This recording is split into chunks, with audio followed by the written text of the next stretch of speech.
Yo, stop scrolling. These are real penny stocks under $5 that are moving like crypto on Red Bull today. One of them is up over 100% in a single session, another is quietly ripping, and all of them are straight off a Benzinga style under -$5 watch list. I'll show you how I trade these without blowing up my account. Let's cook. Fire quick reality check. Stocks under $5 are officially classified as penny stocks by the SEC. That scares people, but it also creates opportunity. Why? Because when a $3 stock moves to $6, that's a 100% gain with small capital. But let me be crystal clear, this is not buy and forget investing. This is active trading, risk management, and discipline. Penny stocks giveth, penny stocks taketh away. Let's start with the elephant in the room. Jiang Biotech, ticker MENS. This thing just went nuclear, up over 100% in one day, and that's not normal behavior.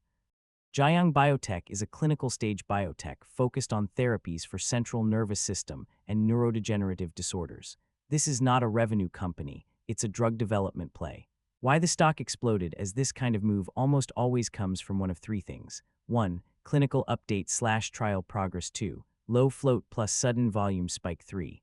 Speculation ahead of data or filings. Given the size and float, momentum traders are driving this, not institutions. The hard truth is that this stock is binary. If clinical progress stalls, dilution risk is real.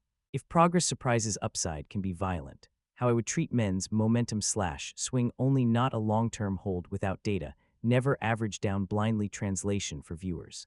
This is a news-driven lottery ticket, not an investment. What catches my eye? Huge volume spike, biotech volatility, equals trader magnet. Momentum traders love this setup. Now listen, biotech penny stocks are not for the faint of heart. This isn't diamond hands. This is manage risk or get smoked. When biotech drops news and your heart rate hits 140, how I trade it: small positions, strict stop loss, never chase after parabolic candles. Next up, AZI. This one's flying under the radar, but don't sleep on it. Up 45% today, still under $4, and market cap is tiny. AutoZai operates in automotive parts and accessories, primarily via online distribution channels. Think small-scale e-commerce plus auto aftermarket exposure. Why the stock is moving, plus 45%, microcap, low market cap, $11 million, extremely thin float. Any uptick in volume creates outsized price moves. This is not growth investors, this is liquidity shock. What actually matters: revenue consistency, cash flow sustainability.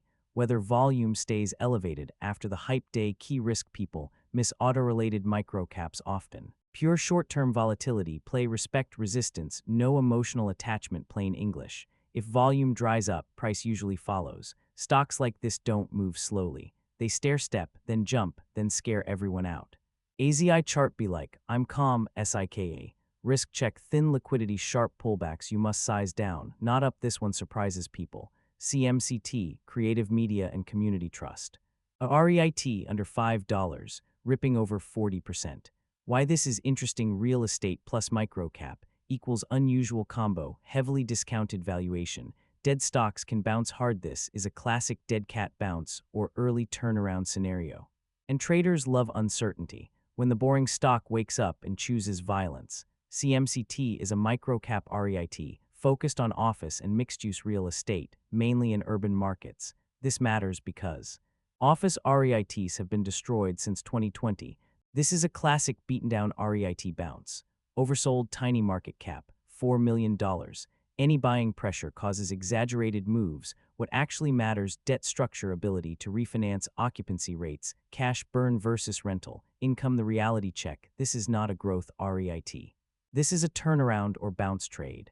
How I would treat CMCT: swing trade, only watch volume plus macro. Real estate headlines, do not expect stability. Viewer translation.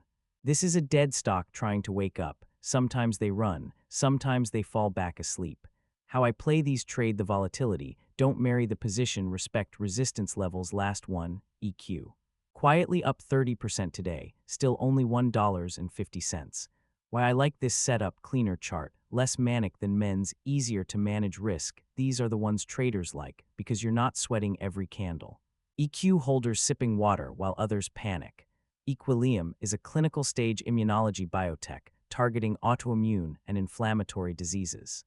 Unlike men's, EQ has a clearer therapeutic focus, more structured pipeline, historically cleaner price action, why EQ is moving, plus 30%, sector sympathy, biotech bounce, better liquidity than most subminus $2 names, traders view it as less chaotic risk reality still pre-revenue.